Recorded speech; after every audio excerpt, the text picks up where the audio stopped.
In a time when most of Europe is in the grips of atheism, there is a nation where Christianity seems to not only be holding its own, but some say is thriving. Imagine a government that is unabashedly Christian, that thinks Christian values are worth defending, that wants to protect and even nourish the family. Welcome to Hungary.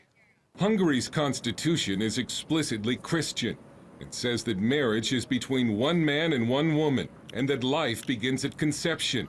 It even includes the phrase, "God bless the Hungarians." Hungary's faith church, with 300 branches, is one of the largest Pentecostal churches in Europe, with 70,000 attenders. And the Hungarian government has taken on the role of protecting Christianity. It's even set up an office to help persecuted Christians worldwide. When CBN News brought to the world the story of Sweden's threat to deport Iranian actress Aydin Stranson back to Islamic Iran, only one nation stepped up and offered her asylum: Hungary. The Hungarian government says taking in persecuted Christians is our moral and constitutional duty.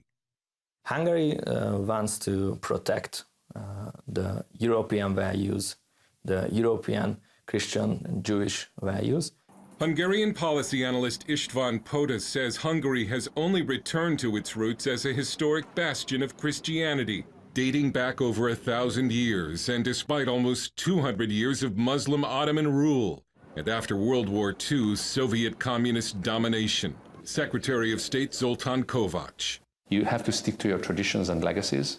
Europe's legacy is a Christian legacy, not necessarily in a religious form, but most definitely in a cultural form. And it's this belief that has Hungary locked in a battle with the European Union over migrants.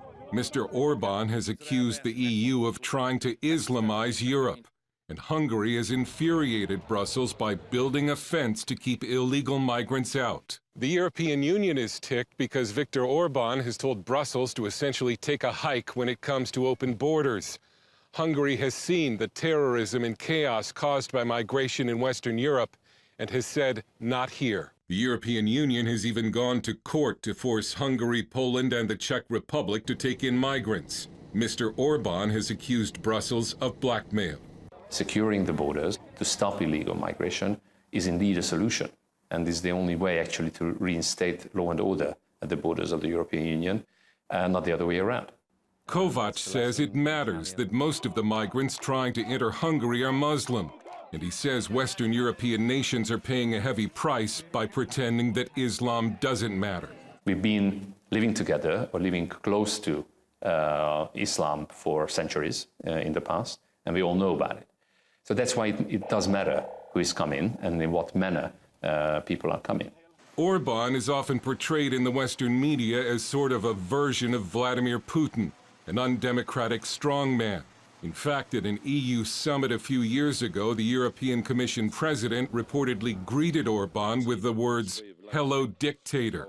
Hungary is certainly not a dictatorship, but Orbán's critics accuse him of corruption and using the instruments of government against his political opponents, including the recent billboard campaign against billionaire George Soros. What we see today in Hungary is the shameless use of public money, of tax money, to formulate pro-government messages. Since 2010, the Hungarian government has been continuously weakening the system of checks and balances in Hungary and weakening democratic institutions. But Orbán, a man who even his critics concede is a skilled politician, doesn't have a serious political rival.